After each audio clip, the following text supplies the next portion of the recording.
নমস্কার বন্ধুরা, শুভ সকাল। অন্নপূর্ণা হেসেলে আপনাদেরকে স্বাগত জানাই। আজকে আপনাদেরকে করে দেখাবো নদীর টাটকা ভোলা মাছ ও বেগুন দিয়ে একটা নতুন রেসিপি, যেটি দেখলে আপনাদের অবশ্যই ভালো লাগবে। তো এই ভিডিওটি পুরোটা দেখার অনুরোধ রইল। দেখুন, আমরা রান্নার সমস্ত জিনিসপত্র নিয়ে রান্নাঘরে যাচ্ছি।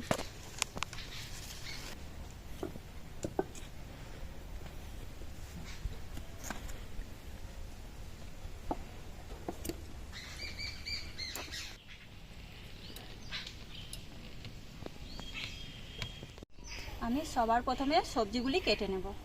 আর আমি এদিকে উনুনটা ধরিয়ে নেব।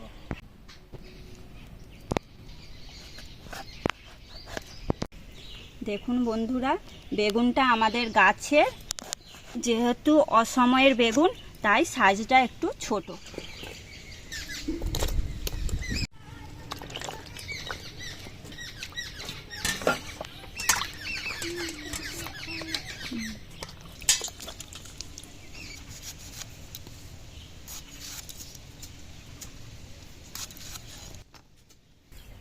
এবার আমরা মাছগুলির মধ্যে লবণ ও হলুদ ভালো করে মাখিয়ে নেব।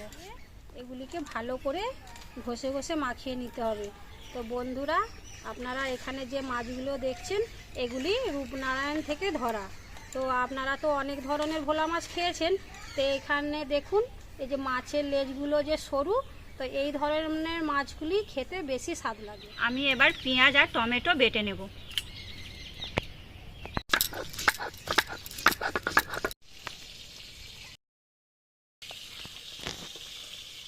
মাছে আমাদের নুন হলুদ মাখানো হয়ে গেছে।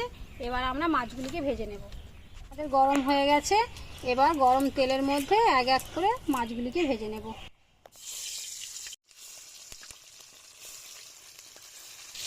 দেখুন, ওই পিঠটা ভাজা হয়ে গেছে। এবার আমরা এই পিঠটা ওইভাবে ভেজে নেব।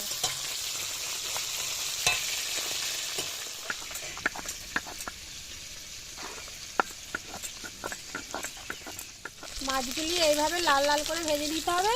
আমাদের ভাজা হয়ে গেছে। এবার মাছগুলিকে এক এক করে তুলে নিলাম।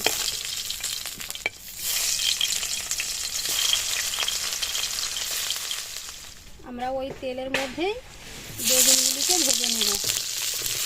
বেগুনের মধ্যে অল্প করে নুন আর জল দিয়ে চাপা দিয়ে দেব।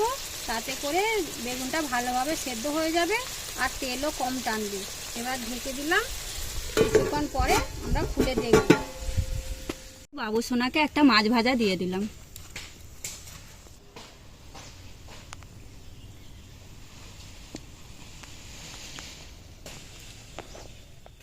মাছটা কেমন খেতে লাগছে? দারুণ! জল দেওয়ার কারণে দেখুন বেগুন কিন্তু একদমই তেল টানেনি। তেল গরম হয়ে গেছে। ওর মধ্যে দিয়ে দেব কিছুটা কালো জিরে। তো এই রান্নাটার মধ্যে আমি খুব বেশি মশলা ব্যবহার করছি না, শুধুমাত্র পেঁয়াজ ও টমেটো দিয়ে এই রান্নাটা আমি করব। তো এবার আমি পেঁয়াজটা দিয়ে ভালো করে ভাজা ভাজা করে নেব।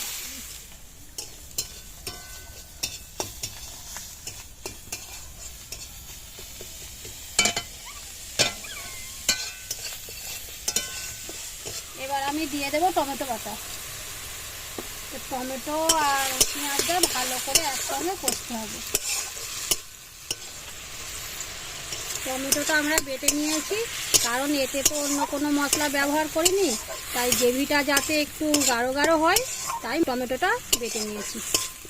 টমেটো আর পেঁয়াজ কষানো হয়ে গেছে। এর মধ্যে দিয়ে দেব লঙ্কা গুঁড়ো আর হলুদ গুঁড়ো, আর স্বাদ মতো লবণও দিয়ে দেবো। দিয়ে এগুলিকে ভালো করে আবারও একটু কষে নেব। দেখুন, মশলা আমাদের কষানো হয়ে গেছে আর মশলা থেকে তেলও ছেড়ে দিয়েছে। এবার দিয়ে দেব পরিমাণ মতো জল। এখানে আমরা খুব বেশি জল দেব না, কারণ এই মাছের বেশি ঝোল হলে ভালো লাগবে না, একটু শুকনো শুকনো হবে। ঝোল আমাদের ফুটে গেছে। এবার ভেজে রাখা মাছগুলি এক এক করে সব দিয়ে দেব। মাছগুলিকে ভালো করে ঝোলের মধ্যে ডুবিয়ে দিতে হবে। তারপর যে বেগুনগুলি আমরা ভেজে রেখেছিলাম সেইগুলোও এর মধ্যে দিয়ে দেব। আপনাদের কাছে অনুরোধ, একবার আপনারা এইভাবে রান্না করে খেয়ে দেখবেন। বেগুন দিয়ে এই ভোলা মাছের টেস্টটা কিন্তু খুব সুন্দর হয়। দিয়ে কিছুক্ষণের জন্য ঢাকা দিয়ে দেব। এবার আমরা ঢাকা খুলে নেব, নিয়ে দেখব মাছ রান্না হয়েছে কিনা। তো দেখুন মাছ রান্না আমাদের পুরোপুরি রেডি। এবার মাছটাকে একটি থালার মধ্যে ঢেলে নেব।